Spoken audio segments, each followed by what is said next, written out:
എല്ലാവർക്കും നമസ്കാരം. Welcome to tasty innovations. അപ്പോൾ നമ്മളുടെ ഓണം സീരീസ് തുറന്നുകൊണ്ടിരിക്കുകയാണ്. ഇന്നത്തെ നമ്മളുടെ ഓണം വിഭവം അവിയലാണ്. വളരെ സിമ്പിളായിട്ട് തയ്യാറാക്കാൻ പറ്റുന്നൊരു ഓണം വിഭവമാണ് അവിയൽ. അപ്പോൾ നമുക്കിത് എങ്ങനെയാണ് ചെയ്യാൻ നോക്കാം. അപ്പോൾ നമ്മളുടെ അവിയലിന് വേണ്ടിയിട്ടുള്ള പച്ചക്കറികളൊക്കെ റെഡി ആയിട്ടുണ്ട്. അപ്പോൾ നമുക്കിതൊക്കെ കട്ട് ചെയ്തെടുക്കാം. അപ്പോൾ നമ്മളിവിടെ കട്ട് ചെയ്തെടുത്തിട്ടുണ്ട്. അപ്പോൾ എന്തൊക്കെയാണ് നമുക്ക് നോക്കാം. അപ്പോൾ ആദ്യം ഞാനിവിടെ എടുത്തു വെച്ചിരിക്കുന്നത് ബീൻസാണ്, നീളത്തിലരിഞ്ഞത്. അതുപോലെ പച്ചമുളക്, എരിവിനുള്ള പച്ചമുളക്, പിന്നെ പയർ എല്ലാം നീളത്തിൽ തന്നെയാണ് അരിയുന്നത്. പിന്നെ കോവയ്ക്ക വേണം, അതും നീളത്തിൽ അരിഞ്ഞെടുത്തതാണ്. പിന്നെ നമുക്ക് വേണ്ടത് ക്യാരറ്റാണ്, അത് നീളത്തിൽ അരിഞ്ഞത്. മത്തൻ, മുരിങ്ങാക്കായ, കുമ്പളൻ, അതുപോലെ വെള്ളരിക്ക, ഇതെല്ലാം നീളത്തിൽ അരിഞ്ഞെടുത്തതാണ്. പിന്നെ നമ്മളുടെ അടുത്ത് കയ്പ്പയ്ക്കയും ചേർക്കാറുണ്ട്. അപ്പം ഞാനിവിടെ ചേർത്തിട്ടില്ല, ചെറിയൊരു കഷ്ണം കയ്പ്പയ്ക്ക കൂടി ചേർക്കാറുണ്ട്. പിന്നെ ഇത് കായയാണ്, അതുപോലെ തന്നെ ചേന, രണ്ടും വെള്ളത്തിലിട്ട് വെച്ചിരിക്കുകയാണ്. അതിൻ്റെ കറ വരാതിരിക്കാൻ വേണ്ടിയിട്ട് വെള്ളത്തിലിട്ട് വെച്ചിരിക്കുകയാണ്. പല ഭാഗങ്ങളിൽ പലതരം പച്ചക്കറികൾ ചേർക്കാറുണ്ട്. പടവലങ്ങ, വഴുതനങ്ങ, ഉരുളക്കിഴങ്ങ്, മാങ്ങ ഒക്കെ ചേർക്കാറുണ്ട്. നമ്മളെ ഭാഗത്ത് ഇതൊന്നും ചേർക്കില്ല. ഇപ്പം ഞാൻ പറഞ്ഞ ഇത്രയും പച്ചക്കറികൾ മാത്രമേ ചേർക്കാറുള്ളൂ. അപ്പോൾ നമുക്കിനി ഇതെങ്ങനെയാണ് ചെയ്യാൻ നോക്കാം. അപ്പോൾ നമുക്ക് ആദ്യം പച്ചക്കറികളൊന്ന് വേവിച്ചെടുക്കണം. അപ്പോൾ അതിന് വേണ്ടിയിട്ട് പച്ചക്കറികൾ ചേർത്ത് കൊടുക്കാം. അപ്പോൾ ആദ്യം ഞാൻ ചേർക്കുന്നത് ചേനയാണ്. പിന്നീട് എല്ലാ പച്ചക്കറികളും നമുക്കതിലേക്ക് ചേർത്ത് കൊടുക്കാം. എല്ലാ പച്ചക്കറികളും ചേർത്ത ശേഷം നമ്മളതിലേക്ക് കുറച്ച് വെള്ളം കൂടി ചേർത്ത് കൊടുക്കുന്നുണ്ട്. കാരണം വെന്ത് കിട്ടാൻ വേണ്ടിയിട്ടാണ്.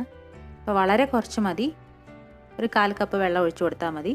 പിന്നെ അതിലേക്ക് ആവശ്യത്തിന് ഉപ്പ്, അതുപോലെ തന്നെ ഒരു 1/2 ടീസ്പൂണോളം മഞ്ഞൾപ്പൊടി, ഇത്രയും ചേർത്ത് കൊടുത്ത ശേഷം നമുക്ക് എല്ലാം കൂടി നന്നായിട്ടൊന്ന് മിക്സ് ചെയ്തെടുക്കാം. എന്നിട്ട് അടച്ച് വെച്ചിട്ട് വേവിച്ചെടുക്കാം. വെള്ളം വറ്റുന്നത് വരെ പച്ചക്കറികളെല്ലാം വേവും വേണം, വെള്ളം നന്നായിട്ട് വറ്റി വരും വേണം. ആ രീതിയിൽ ഒന്ന് വേവിച്ചെടുക്കാം.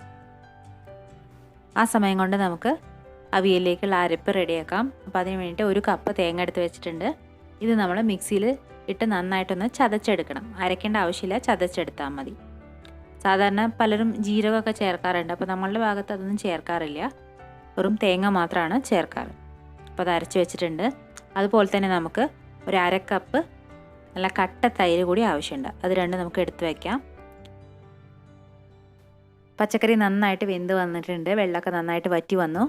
അപ്പോൾ നമ്മൾ ഇളക്കുമ്പോൾ ശ്രദ്ധിക്കണം, ഉടഞ്ഞു പോകരുത്.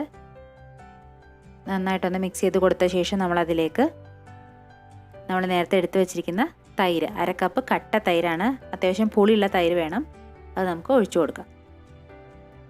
തൈര് ഒഴിച്ചു കൊടുത്ത ശേഷം നമ്മൾ നന്നായിട്ടൊന്ന് മിക്സ് ചെയ്യണം. ഇനി നമ്മൾ തൈര് ചൂടാക്കുമ്പോൾ അതിൽ നിന്നും കുറച്ച് വെള്ളം ഇറങ്ങി വരും. ആ വെള്ളം നന്നായിട്ടൊന്ന് വറ്റി വരണം. തൈരിൽ കിടന്നിട്ട് പച്ചക്കറികളൊന്ന് വെന്ത് വരണം. അപ്പോൾ നമ്മളുടെ തൈരൊക്കെ ചേർത്തത് നന്നായിട്ട് വറ്റി വന്നിട്ടുണ്ട്. പച്ചക്കറികളൊക്കെ തൈര് നന്നായിട്ട് പിടിച്ചിട്ടുണ്ട്. ഇനി നമ്മളതിലേക്ക് നമ്മൾ നേരത്തെ റെഡിയാക്കി വെച്ചിരിക്കുന്ന തേങ്ങ ചേർത്ത് കൊടുക്കാം. തേങ്ങ നന്നായിട്ടൊന്ന് ചതച്ചെടുത്തതാണ്, അത് ചേർത്ത് കൊടുക്കാം. തേങ്ങ ചേർത്ത ശേഷം നമ്മൾ ജസ്റ്റ് ഒന്ന് മിക്സ് ചെയ്തെടുക്കാം. ഇനി അധിക നേരം തീയിൽ വെക്കേണ്ട ആവശ്യമില്ല, നാളികേരം വല്ലാതെ ചൂടാക്കേണ്ട ആവശ്യമില്ല. എല്ലാം കൂടി നന്നായിട്ടൊന്ന് മിക്സ് ചെയ്തെടുത്താൽ മതി. ഇനി നമുക്ക് കുറച്ച് കറിവേപ്പില കൂടി അതിൻ്റെ മുകളിലേക്ക് ഇട്ട് കൊടുക്കാം. എന്നിട്ട് നന്നായിട്ടൊന്ന് മിക്സ് ചെയ്ത ശേഷം തീ ഓഫ് ചെയ്യാം. ഇനി നമുക്ക് തീ ഓഫാക്കിയ ശേഷം അതിൻ്റെ മുകളിലേക്ക് കുറച്ച് പച്ച വെളിച്ചെണ്ണ കൂടി ചേർത്ത് കൊടുക്കാം. എന്നിട്ട് നന്നായിട്ടൊന്ന് മിക്സ് ചെയ്തെടുക്കാം.